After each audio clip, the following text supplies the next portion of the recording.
केदारनाथ यात्रा जो कि हर साल मई महीने से शुरू होकर दिवाली तक चलती है। इस यात्रा में हजारों की तादाद में भक्तों का जमावड़ा रहता है। समुद्र तल से 17,755 फीट ऊंचाई पर बड़े बड़े हिमालय पर्वत की श्रृंखला के बीच बसे केदारनाथ धाम की महिमा बड़ी ही निराली है, क्योंकि यहाँ देवों के देव महादेव शिवलिंग के रूप में स्वयं विराजमान है। इस ज्योतिर्लिंग को 12 ज्योतिर्लिंग में से एक माना जाता है।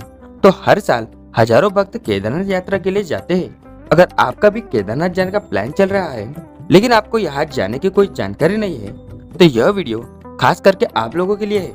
इस वीडियो में हम बात करेंगे कि केदारनाथ बस, ट्रेन, फ्लाइट या फिर अपने निजी वाहन से कैसे जाए, कब जाए, कहाँ रुके, भोजन व्यवस्था, दर्शन कैसे करे, वहाँ के आसपास के प्रमुख दर्शन स्थली, केदारनाथ यात्रा कब से शुरू होगी और वीडियो के अंत में आपको इस यात्रा में लगने वाले टोटल खर्चा कितना होगा यह बताएंगे। तो केदारनाथ धाम से जुड़ी संपूर्ण जानकारी हम आपको इस वीडियो में बताएंगे। तो बने रहिए वीडियो के अंत तक और चैनल को सब्सक्राइब करके कमेंट में हर हर महादेव जरूर लिखे। तो चलिए शुरू करते हैं। नमस्कार दोस्तों, स्वागत है आपका तेजस्वन फैक्ट चैनल पर फिर एक बार। दोस्तों, आज हम आपको यात्रा कराने वाले हैं केदारनाथ धाम की। तो सबसे पहले आपको बता दें कि महाशिवरात्रि के पावन अवसर पर वहाँ के पुजारी और विद्वानों की मौजूदगी में बाबा केदारनाथ के द्वार खोलने की तारीख तय की गई है। निर्धारित तिथि अनुसार 2 मई 2025 को सुबह 7 बजे बाबा केदारनाथ के कपाट भक्तों के लिए खोल दिए जाएंगे। तो अब बात करते हैं यहाँ कैसे जाएं। दोस्तों, ट्रेन की बात करें तो आपको हर बड़े शहर से हरिद्वार और ऋषिकेश तक डायरेक्ट ट्रेन मिल जाती है। प्राइवेट या गवर्नमेंट बसेस से भी आप हरिद्वार या ऋषिकेश आ सकते हो। और हवाई मार्ग की बात करें तो गौरीकुंड से नजदीकी एयरपोर्ट है जॉलीग्रांट एयरपोर्ट, जो देहरादून में है। यहाँ तक आप हवाई मार्ग से आ सकते हो। तो हरिद्वार और ऋषिकेश से देवप्रयाग, रुद्रप्रयाग, अगस्त्यमुनि और गुप्तकाशी से होते हुए सोनप्रयाग तक आपको बसेस से आना है। सोनप्रयाग में या तो आप विश्राम कर सकते हैं या फिर प्राइवेट या शेयरिंग टैक्सी से आपको गौरीकुंड आना है। हरिद्वार और ऋषिकेश से सोनप्रयाग और गौरीकुंड तक आपको 800 से लेकर 1000 रुपए तक बस का किराया रहता है। अगर आप अपने निजी वाहन से आ रहे हो तो आपको डायरेक्ट गौरीकुंड आना है। गौरीकुंड में आपको रात का विश्राम लेना है और सुबह ही गौरीकुंड में स्नान करके माता गौरी के दर्शन कर आपको आगे की यात्रा के लिए बढ़ना है। दोस्तों, गौरीकुंड से केदारनाथ की पैदल यात्रा शुरू होती है। तो आप एक बात का ध्यान जरूर रखें, आप जैसे जैसे यात्रा में ऊपर चढ़ते हो वैसे मौसम बदल सकता है। वहाँ कभी बर्फबारी तो कभी बारिश भी हो सकती है, इसलिए आप अपने साथ छाता या रेनकोट, स्वेटर या जर्किंग जैसे गर्म कपड़े, हेड कैप, खाने के लिए थोड़ा हल्का फूड जैसे कि 5-6 फल, वेफर्स और पीने के लिए पानी की बोतल, ट्रैकिंग शूज और लाठी जो आपको चढ़ाई चढ़ने में काम आएंगे, ये सभी आप अपने साथ ले लें। और अगर आपको सांस लेने में दिक्कत होती हो तो आपको वहाँ मिनी ऑक्सीजन सिलेंडर भी उपलब्ध रहता है। तो दोस्तों, गौरीकुंड से केदारनाथ मंदिर तक यह यात्रा लगभग 15 से 16 किलोमीटर की होने वाली है। गौरीकुंड से यात्रा शुरू करके 500 मीटर पार करने के बाद ही घोड़े खच्चर का पहला पड़ाव देखने को मिलता है, जहाँ से आप घोड़े खच्चर से यात्रा कर सकते हो। तो ये है गवर्नमेंट की ओर से तय किए हुए घोड़े खच्चरों के रेट।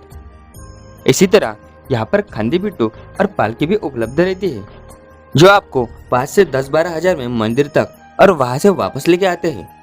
तो गौरीकुंड से अगला मुख्य पड़ाव है जंगल चट्टी और इसकी दूरी लगभग 3 से 4 किलोमीटर की है। यहाँ आपको प्राथमिक उपचार केंद्र और खाने पीने की बहुत सी सुविधाएं मिल जाती है। तो जंगल चट्टी से अगला पड़ाव है भीमवली, जो कि लगभग 2 किलोमीटर की दूरी पर स्थित है और यहाँ से भी आप घोड़े खच्चर और पालकी से यात्रा कर सकते हो। तो भीमवली से 200 मीटर आगे आने के बाद आपको केदारनाथ जाने के 2 रास्ते दिखाई देंगे। एक रास्ता घोड़े खच्चरों के लिए और दूसरा पैदल यात्रियों के लिए है। और दोस्तों, पूरे रास्ते में आपको छोटे छोटे प्रकृति से बने झरने भी दिखाई देंगे, जहाँ से आप पीने के लिए पानी ले सकते हो। तो भीमवली से आगे 1 किलोमीटर दूरी पर स्थित है रामबारा और रामबारा से ही मुख्य और कठिनाई वाली यात्रा शुरू होती है, क्योंकि यहाँ से ही ऊपर की सीधी चढ़ाई होती है और यहाँ से ही प्रकृति की सुंदरता की शुरुआत भी होती है। तो रामबारा से आगे है छोटी लिंचोली, उसके आगे आते हैं बड़ी लिंचोली। दोस्तों, छोटी लिंचोली से प्रकृति की सुंदरता और भी बढ़ जाती है, क्योंकि यहाँ से आपको 3 से 4 ग्लेशियर देखने को मिलते हैं और बड़ी लिंचोली में आपको रुकने की, खाने पीने की और मेडिकल जैसी बहुत सी सुविधाएं देखने को मिलती है। और पूरे रास्ते में आपको जगह जगह पर शौचालय की सुविधा भी देखने को मिलती है। आप यहाँ टेंट बुक करके रह सकते हैं। तो बड़ी लिंचोली से आगे भैरव ग्लेशियर से होते हुए रुद्र पॉइंट और वहां से आगे आता है बेस कैंप।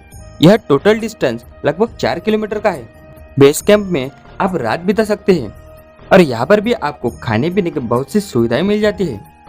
और अगर आप घोड़े खच्चर या पालकी से आते हो तो सभी का यह एंड पॉइंट होता है। यहाँ से सभी को पैदल चलकर ही मंदिर तक जाना होता है। बेस कैंप से केदारनाथ मंदिर की दूरी लगभग 1 किलोमीटर की है।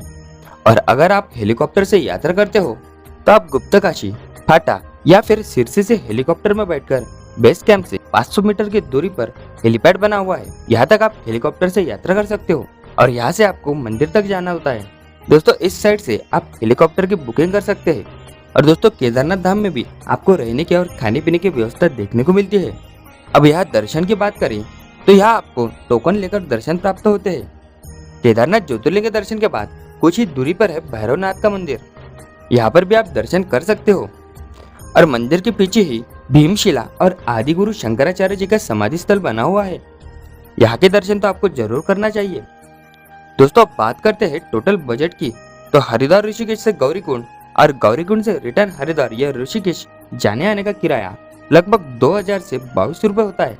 और आपको गौरीकुंड से केदारनाथ धाम तक 2 रात रुकना पड़ता है, तो इसका लगभग 2000 से 2500 रुपए किराया लगता है और खाने पीने का लगभग 1000 रुपए लगता है।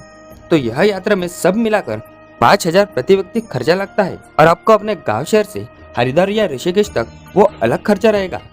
और अगर आप हेलीकॉप्टर या पालकी से यात्रा करेंगे तो यह खर्चा 5000 से लेकर 20-25 हजार रुपए तक जा सकता है, वो अब आप पर डिपेंड करता है। तो दोस्तों आशा करता हूँ आपको केदारनाथ यात्रा से जुड़ी सभी जानकारी मिल गई हो।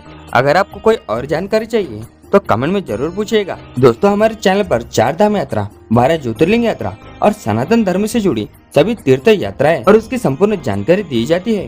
तो आप भी हमारे साथ जुड़ना चाहते हैं तो चैनल को सब्सक्राइब करके कमेंट में हर हर महादेव जरूर लिखना। मिलते हैं अगले वीडियो में।